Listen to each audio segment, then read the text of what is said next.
I think that that has probably been a time honored tradition for a long time. I think we've always struggled with that. I mean, even back, as far back as I can think about my grandparents. My grandfather always wanted to be a doctor, but Mm. didn't have the money or ability to do that to support his family. So he was a farmer, and he was able to make a great living doing that. But that was always something that was on the side that he wanted to do. So he did some studying and things like that as his hobby, and that was way, way, way back. So Mm.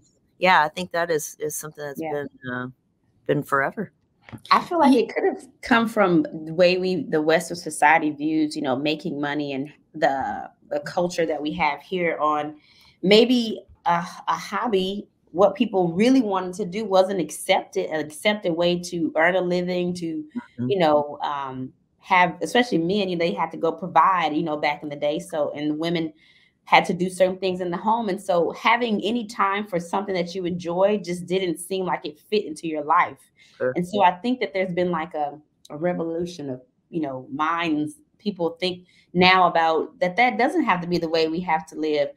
especially the younger generation. They're like, life first business and, work hard, play hard, and, balancing self-care. I think that it's shifting because now we saw our parents work and never have hobbies. Like you just worked and retired.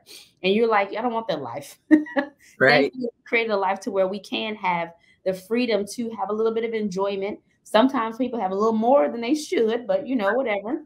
But I think that it may have come from this Western society and how our culture is versus other cultures. So Said.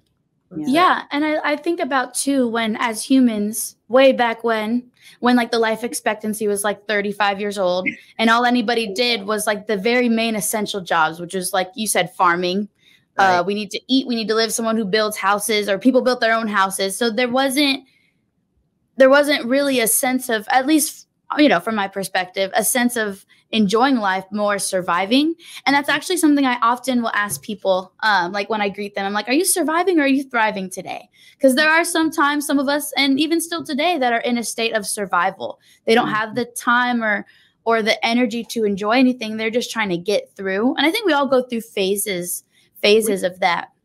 And we're always surviving. Always. There are times where course. it's more of a struggle than others, but that's survival is always key. I think you for your mental health, you have to slow down and try not to be in that mode all the time. It's very important for your hormone balance. It's very important for Mm. your weight and your health, and on the long term, the more stress you have, the worse your health is. And so people really need to understand that even in times of pure survival, you have to slow down and take breaks and do something that you enjoy. You have to make time for that. It's not Mhm. something that's just, well, when I have time, I'm going to do this. It's like, no, it's like exercise, like eating. You just have to make time for that. You really do, or else it Yeah. hurts you long term. I think a lot of people feel like free time is a luxury, Mhm. which it can be. It really can be, depending on your lifestyle and what your circumstances are. I do think free time can be a luxury. And, with social media and TV and all this like digital entertainment, it's easy to kind of get stuck in that being your free time, spending all your free time watching a show. Don't get me wrong.